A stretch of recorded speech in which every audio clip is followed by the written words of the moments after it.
시작하기 전에 한 가지를 빠르게 명확히 하고 싶습니다. 대부분의 사람들이 마리아가 예수를 위해 요리했다고 들으면 즉시 그의 어머니인 나사렛 마리아를 떠올립니다.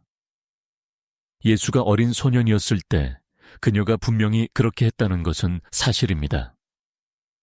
그녀는 해가 뜨기 전 매일 아침 빵을 굽고 스튜를 준비하고 곡물을 갈아주던 사람이었습니다. 하지만 예수가 여행하고 가르치고 치유했던 그의 3년간의 활동적인 사역 기간 동안 실제로 그의 식사를 가장 자주 준비했던 여인은 그의 어머니가 아니었습니다. 그녀는 마르다라는 여인이었습니다. 베다니의 마르다는 마리아와 나사로의 누이였습니다. 누가복음 10장 38절부터 42절은 이를 매우 분명히 합니다. 마르다가 자기 집을 열었고 마르다가 섬겼으며 마르다가 식사를 준비했습니다. 그녀의 여동생 마리아가 예수의 발치에 앉아 말씀을 들을 때 요리를 하던 사람은 마르다였습니다. 따라서 이 이야기의 맥락에서 마리아를 언급할 때는 사실 마르다를 가리키는 것입니다. 이 일에 대한 공로는 그녀에게 돌아가야 합니다.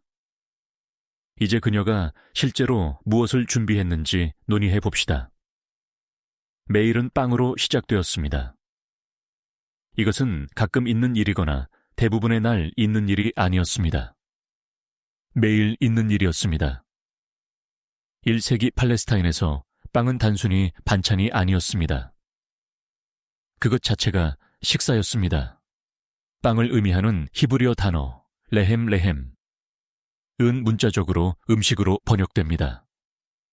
만약 당신이 빵을 먹자고 말했다면 그것은 본질적으로 식사를 하자는 의미였습니다.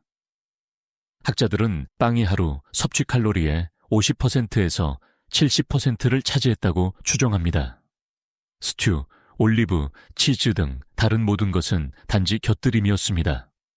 빵은 삶의 기초였습니다. 그 빵을 만드는 것은 매일 아침 여성의 주요 임무였습니다. 동이 트기 전 마르다는 부엌의 돌바닥에 무릎을 꿇고 보리 곡물로 가득 찬 큰 점토 저장 항아리에 손을 넣었습니다. 그것은 밀이 아니라 보리였습니다. 밀은 비쌌고 부유층의 곡물로 여겨졌습니다.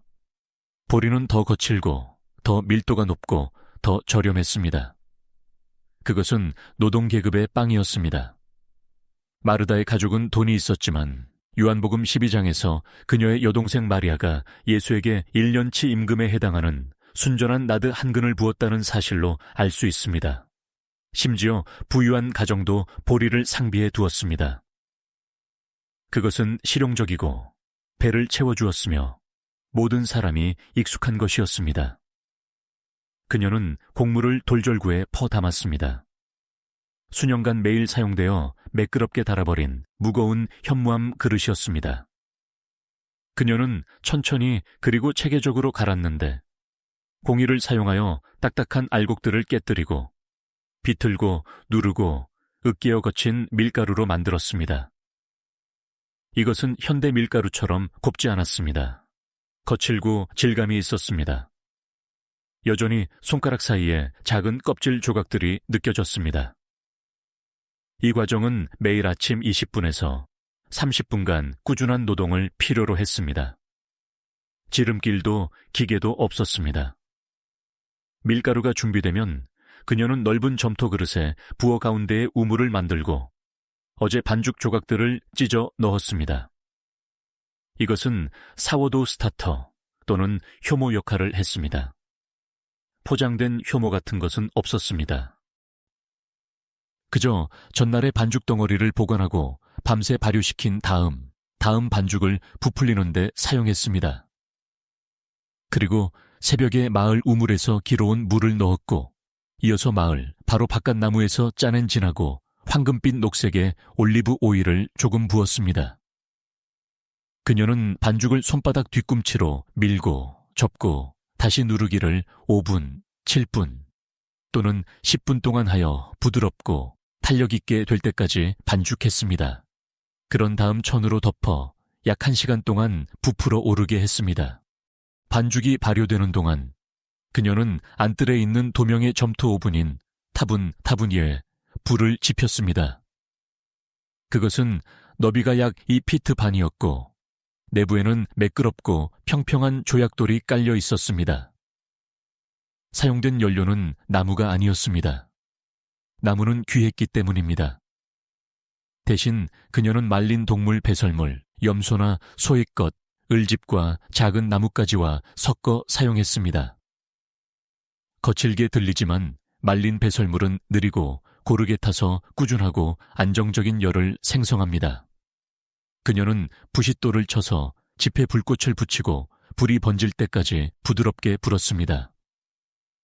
그런 다음 점토 뚜껑으로 오븐을 밀봉하고 30분에서 40분 동안 내부의 돌들이 하얗게 달아오를 때까지 가열했습니다. 반죽이 2배로 부풀어 오르면 그녀는 그것을 5에서 6조각으로 찢어 각 조각을 약 7에서 8인치 너비의 거친 원형으로 납작하게 만들고 손가락으로 표면에 보조개를 눌러 평평하게 유지했습니다. 그런 다음 각 둥근 반죽을 오븐 내부의 뜨거운 조약돌 위에 직접 놓았습니다. 반죽은 닿자마자 지글거렸고 양면을 각각 2분에서 3분씩 익혔습니다. 바닥은 조약돌의 모양을 그대로 닮아 울퉁불퉁하고 움푹 패이며 황금빛 갈색으로 변했습니다. 그녀는 맨손으로 각 납작한 빵을 빠르고 능숙하게 꺼내어 천 아래에 쌓아 따뜻하고 부드럽게 유지했습니다. 그것이 아침 식사였고 점심 식사였고 저녁 식사의 기본이었습니다. 빵, 그리고 또 빵이었습니다. 아침 식사 자체는 매우 가벼웠습니다. 거의 아무것도 없었습니다. 아마도 갓 구운 빵 한 조각을 올리브 오일에 찍어 먹거나 몇 주 동안 소금물에 절여진 어둡고 주름진 올리브 몇 개가 있었을 것입니다. 어쩌면 안뜰나무에서 바로 딴 무화과 1-2개가 있었을지도 모릅니다. 고대 팔레스타인에는 무화과가 지천이었습니다. 마태복음 21장에서 예수님 자신도 간단히 먹을 것을 찾으러 무화과 나무로 걸어갔습니다. 그만큼 흔한 일이었습니다. 지나가면서 그냥 따서 먹는 것이었습니다. 때로는 아침 식사에 한 줌의 마른 곡물, 바싹 볶은 보리 또는 밀 알갱이로 바삭하고 고소하며 휴대하기 쉬운 것이 포함되기도 했습니다. 룻은 룻기 2장 14절에서 점심 식사로 마른 곡물을 먹었고 다윗의 아버지 이새는 군대에 있는 아들들에게 마른 곡물을 보냈습니다. 그것은 고대의 휴대용 에너지바와 같아서 준비할 필요 없이 빠른 에너지를 제공했습니다. 치즈가 있었다면 그것은 부드럽고 하얗고 부서지기 쉬운 것이었는데 말린 동물 위 조각으로 응고시킨 염소 저주로 만든 것이었습니다. 응유는 천에 눌러짜서 물기를 뺐는데 오늘날 우리가 라브나라고 부르는 것과 비슷했습니다. 그것은 새콤하고 시원했으며 빵에 발라 먹거나 올리브와 함께 작은 조각으로 먹었습니다. 그리고 그것이 전부였습니다. 빨리 먹고 움직여야 했습니다. 하루는 길고 일은 힘들었기 때문입니다. 정고 식사는 거의 식사라고 할 수도 없는 휴식에 가까운 것이었습니다. 앉아서 먹지도 않았고 요리도 하지 않았습니다. 그저 가지고 있던 것을 먹었을 뿐입니다. 이것은 아침에 먹었던 빵일 수도 있었는데 아마도 천에 싸서 주머니에 넣어 다녔을 것입니다. 올리브, 말린 무화과나 대추, 그리고 있다면 아몬드나 피스타치오 한 줌도 포함되었을 것입니다. 치즈 한 조각이 있었을지도 모릅니다. 빵을 식초 와인에 찍어 먹었는데 이것은 값싸고 신맛이 나는 음료로 부분적으로는 상쾌함을 주고 부분적으로는 조미료 역할을 했습니다. 룻은 룻기에서 수확하는 밖에서 빵을 식초에 찍어 먹으며 정확히 그렇게 했습니다. 갈릴리 태양 아래 마을에서 마을로 걸어 다니던 예수와 그의 제자들에게 이 정오 간식은 아마도 저녁까지 그들이 가진 전부였을 것입니다. 때로는 12명 이상의 사람들이 시골을 지나면서 걸으면서 밭에서 날곡물을 따서 먹기도 했습니다.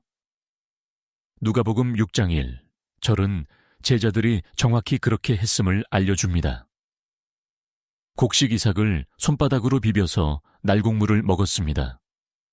이것은 합법적이었습니다. 신명기 23장은 여행자들이 누군가의 밭 가장자리에서 먹는 것을 허용했지만 실제로 수확해서는 안 된다고 명시했습니다. 대추는 자연의 에너지 바였습니다. 강렬하게 달고 끈적이며 천연 설탕으로 가득 차 있었습니다. 대추 케이크와 건포도 케이크는 흔한 것이었는데 눌러 말린 과일에 때로는 꿀과 아몬드를 섞어 만들었습니다. 사무엘상 25장은 아비가일이 다윗과 그의 부하들에게 무화과 케이크 200개와 건포도 케이크 100개를 가져왔다고 언급합니다. 그것은 단순히 간식이 아니라 군대를 위한 야전 식량이었습니다. 하지만 정말 중요한 식사는 밤에 이루어졌습니다.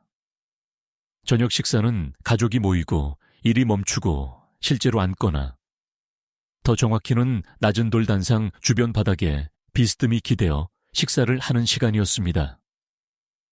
왼쪽으로 기대어 오른손으로 먹었습니다. 우리가 아는 의자나 탁자는 없었고 바닥에 쿠션과 매트만 있었습니다. 그 식사의 중심은 거의 매일 밤 한 가지 냄비 스튜였습니다. 마르다는 해가 지기 몇 시간 전에 이것을 시작했을 것입니다. 그녀는 점토 항아리에서 말린 붉은 렌즈콩, 작고 납작하며 산호색을 띤 을 퍼내고 물이 담긴 그릇에 3번 헹구어 작은 돌과 이물질을 골라냈습니다. 렌즈콩은 고대 이스라엘 식단에서 빵 다음으로 중요했습니다. 이것은 창세기 25장에서 야곱이 에서를 위해 만든 바로 그 스튜, 에서가 자신의 모든 장자권을 포기한 유명한 붉은 죽이었습니다. 그만큼 맛있었거나 아마도 에서가 그만큼 배고팠거나 아마 둘 다였을 것입니다. 작은 불 위에 놓인 둥근 바닥의 점토 조리 냄비에 그녀는 올리브 오일을 두고 다진 양파를 넣었습니다. 양파는 필수품이었습니다. 톡 쏘는 맛의 노란색으로 저렴하고 어디에서나 구할 수 있었습니다. 양파 조각들은 지글거리며 부드러워지고 투명해졌다가 황금색으로 변했습니다. 그런 다음 으깬 마늘, 돌로 으깬 세네 쪽의 마늘이 들어갔습니다. 그 냄새는 온 집안을 가득 채웠습니다. 그 다음은 향신료였습니다. 커민 씨앗은 따뜻하고 흙내음이 나며 고소한 맛을 내기 위해 절구에 으깼습니다. 빻은 고수는 꽃향기와 약간의 감귤향을 더했습니다. 때로는 검은 커민이나 딜 한 꼬집이 들어갔을지도 모릅니다. 이것들은 이국적인 수입품이 아니었습니다. 일상적인 주방 허브였습니다. 예수님 자신도 마태복음 23장 23절에서 바리새인들이 박하, 딜, 커민은 11조를 드리면서 정의와 자비는 소홀히 한다고 비판할 때 이것들을 언급했습니다. 그는 이 향신료들을 알고 있었고 먹었습니다. 그것들은 매일 밤 그의 식탁에 있었습니다. 으깬 향신료들은 뜨거운 기름에 닿아 피어오르며 향기를 물결처럼 발산했습니다. 그런 다음 렌즈콩이 들어가 기름과 양파 혼합물에 코팅되도록 저었습니다. 렌즈콩을 2인치 정도 덮을 만큼 물을 넣고 다진 리크와 신선한 고수 잎이도 넣었습니다. 그리고 30분에서 40분 동안 약불에서 끓였습니다. 렌즈콩은 부서지고 형태를 잃어 진하고 크림처럼 변했습니다. 스튜는 묽은 국물에서 걸쭉한 황금빛 갈색죽으로 변했습니다. 마지막으로 사에서 채취한 거칠고 회색빛 소금 한 꼬집을 저어 넣었습니다. 어떤 밤에는 렌즈콩 대신 병아리콩을 넣었고 다른 밤에는 잠두를 넣었습니다. 방법과 향신료는 같았습니다. 빵 스푼도 항상 같았습니다. 납작한 빵 조각을 찢어 접고 공동 그릇에서 스튜를 떠서 먹었습니다. 접시도 포크도 숟가락도 없었습니다. 빵이 당신의 식기였습니다. 특별한 밤에 중요한 손님이 오거나 축하할 일이 있을 때는 생선이 나왔을 수도 있습니다. 특히 예수님이 사역의 대부분을 보내신 갈릴리 바다 근처에서는 더욱 그랬습니다. 가장 흔한 생선은 갈릴리 틸라피아로, 지금은 베드로 물고기라고 불립니다.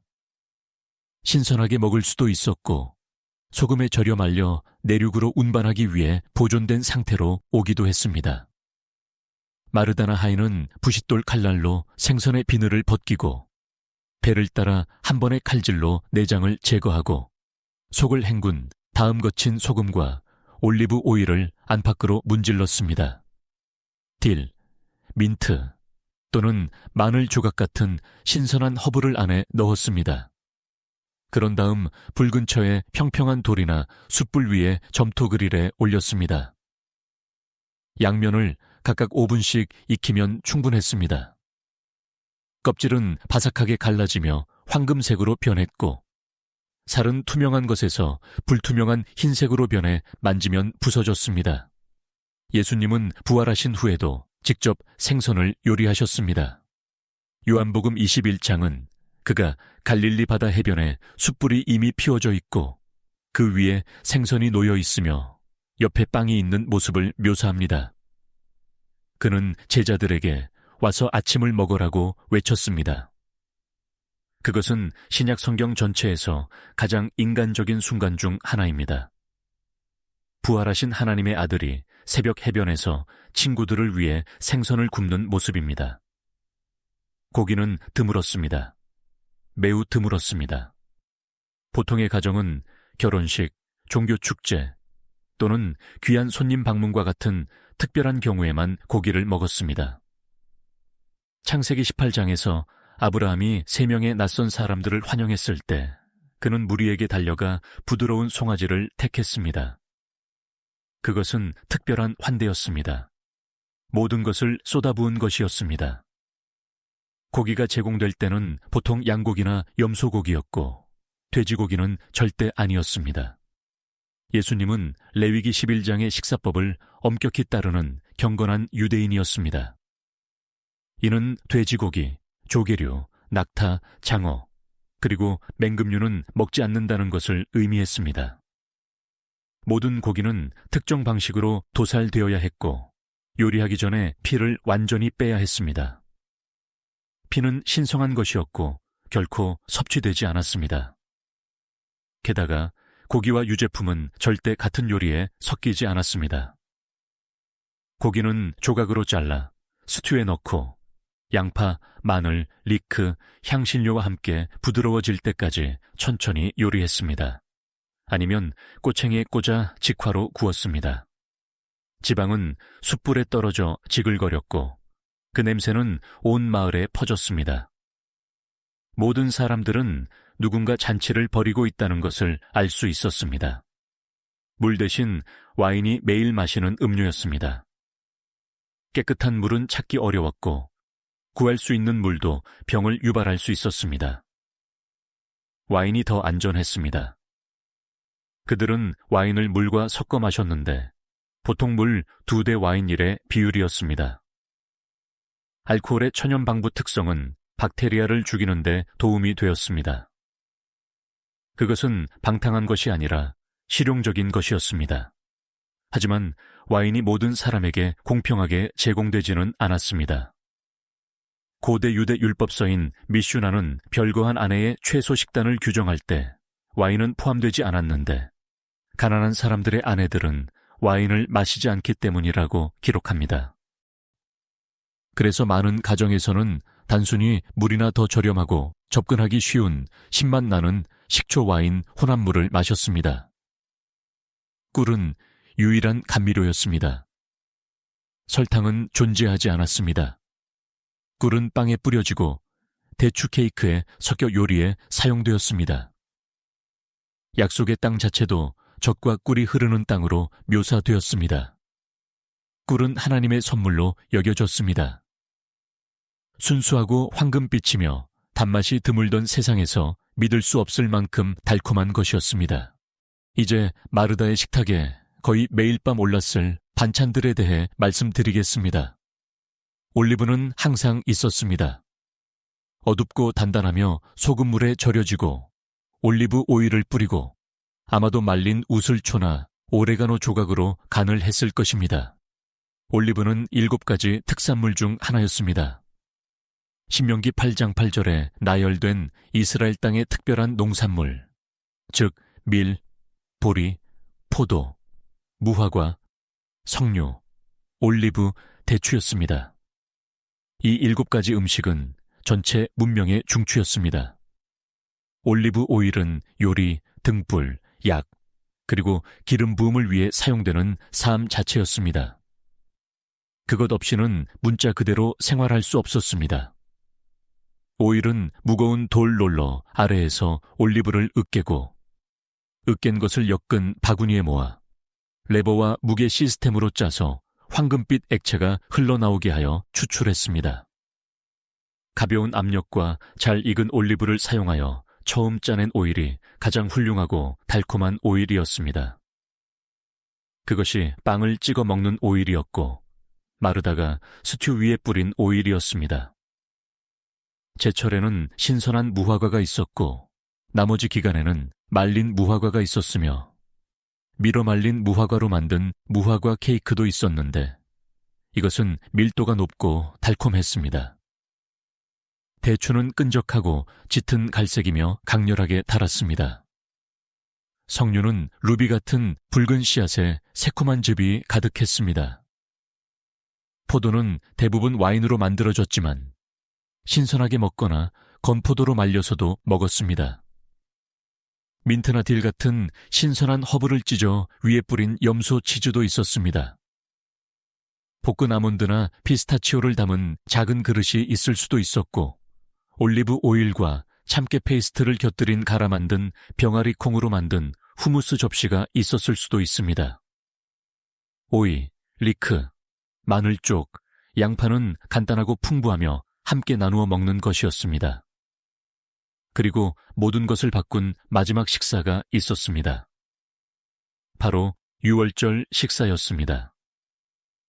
이것은 유대 달력에서 가장 신성한 식사였고 이집트 탈출을 기념하는 것이었습니다. 메뉴는 출애굽기 12장에서 하나님 자신에 의해 규정되었습니다. 여기에는 구운 양고기, 성전에서 희생되어 집으로 가져와 가족이나 그룹이 함께 나누어 먹는 양가 포함되었습니다. 누룩 없는 빵도 있었는데 이스라엘 사람들이 이집트를 도망칠 때 빵을 부풀릴 시간이 없었기 때문에 납작하고 효모 없이 만들었습니다. 노예 생활의 비참함을 기억하기 위해 쓴 나물을 먹었습니다. 4잔의 와인이 있었는데 각각 식사 동안 특정 의미와 시간을 가졌습니다. 예수님은 그 빵, 고대 세계에서 가장 흔하고 평범한 일상의 음식을 가져다가 떼시고 이것은 너희를 위하여 주는 내 몸이다 라고 말씀하셨습니다. 그는 와인을 가져다가 이것은 많은 사람을 위하여 흘리는 내 언약의 피이다 라고 말씀하셨습니다. 빵과 와인, 가난한 사람들의 음식이자 모든 사람의 음식이 기독교 전체에서 가장 신성한 상징으로 변모되었습니다. 그래서 그들은 매일 예수를 위해 그렇게 요리했습니다. 빵은 동이 트기 전에 갈고 반죽하고 구워졌습니다. 렌즈콩 스튜는 커밍과 마늘을 넣고 끓여졌습니다. 올리브, 치즈, 무화과가 있었고 생선은 구할 수 있을 때 제공되었으며 고기는 특별한 경우에 준비되었습니다. 와인은 물과 섞였고 꿀은 단맛을 제공했습니다. 모든 것은 공동 그릇에서 나누어졌고 찢은 빵으로 떠서 빌린 방 바닥에서 맨손으로 먹었습니다. 그리고 그 식사들 대부분의 뒤에는 곡물을 갈고 오븐에 불을 지피고 냄비를 젓고 와인을 따르고 설거지를 하던 마리아가 아니었습니다. 바로 마르다, 행동하는 자이자 섬기는 자였습니다. 성경의 모든 준비로 인해 산만해졌다고 언급된 사람이 그녀였습니다. 예수님이 그녀에게 속도를 늦추라고 부드럽게 말씀하신 사람이 그녀였습니다. 그녀의 일이 중요하지 않아서가 아니라 그가 바로 그녀의 거실에 앉아 있었고 그 순간은 다시 오지 않을 것이기 때문이었습니다. 마르다는 요리했고 마리아는 들었으며 예수님 하나님의 아들이자 보리빵과 렌즈콩 스튜를 먹고 자란 나사렛의 목수의 아들 은 주어진 것을 감사함으로 드셨습니다. 그는 자신의 식탁에 앉을 모든 사람과 빵을 떼었고 세상에서 가장 단순한 식사를 영원한 것으로 바꾸셨습니다. 그것이 진짜 이야기입니다. 만약 마르다의 고대 부엌으로의 이 여정이 당신의 삶에서 소박한 식사를 보는 방식을 바꾸었다면 우리 채널을 구독하고 이 비디오에 좋아요를 눌러주세요. 우리는 시간이 가리려고 했던 역사를 밝히는 데 전념하고 있습니다. 과거를 이해함으로써 미래를 풍요롭게 합시다. 우리의 다음 역사적 보물은 곧 공개될 것입니다.